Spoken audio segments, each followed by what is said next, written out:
हर चेहरा यद्यपि आकार और भाव भंगिमा में थोड़ा सा अलग होते हुए भी किसी कलाकार की कृति जैसा लग रहा था।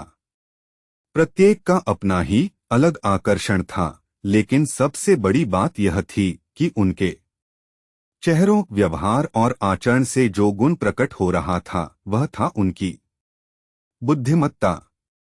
कुल मिलाकर मुझे उनमें, जो मेरे चारों ओर स्वागत में अपनी दीप्त मुस्कान से अपने श्वेत आदर्श दांतों को दिखाते हुए खड़े थे, कोई कमी दिखाई नहीं दी।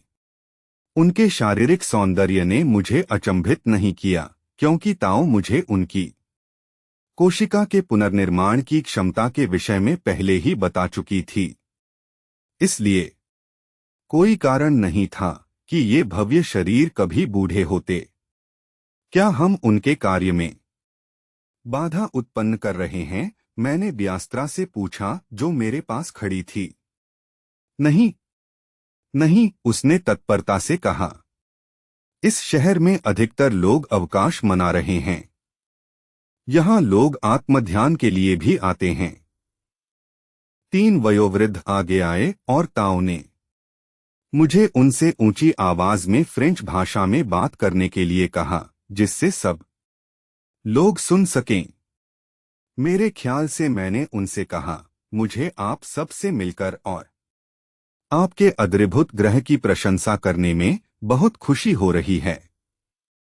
आप सब भाग्यशाली हैं और मैं आपके साथ रहना चाहूंगा। इस भाषण ने विस्मय बोधक शब्दों की बौछार कर दी, इसलिए नहीं कि जो भाषा मैंने बोली वे अधिकतर लोगों ने पहले नहीं सुनी थी, बल्कि इसलिए कि वे दूर संप्रेषण से उसका आशय और भाव समझ गए थे। ब्यास्त्रा ने मुझे 3 वृद्ध व्यक्तियों के पीछे चलने के लिए इशारा किया, जो हमें एक डोको में ले गए।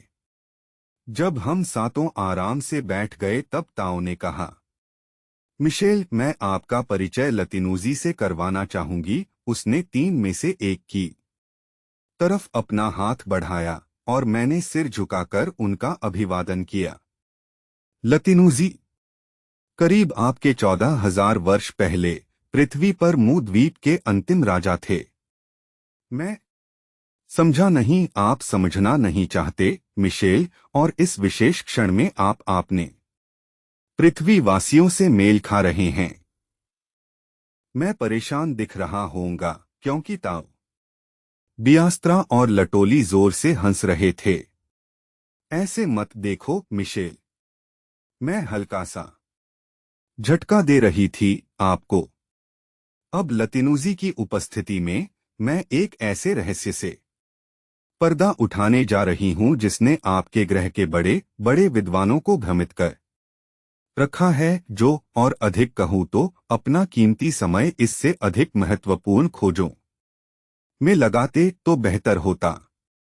मैं एक नहीं, अनेक रहस्य खोलने जा रही हूं जिन्होंने उन्हें पागल कर रखा है। हमारी कुर्सियां चक्राकार ढंग से लगाई गई थीं। ताओ लतिनूजी के साथ और मैं उनके सामने बैठा था। जैसा कि मैंने हाइओभा की यात्रा करते समय बताया था, बकरातीनी के लोग पृथ्वी पर 1,35,000 वर्ष पहले पहुंचे थे।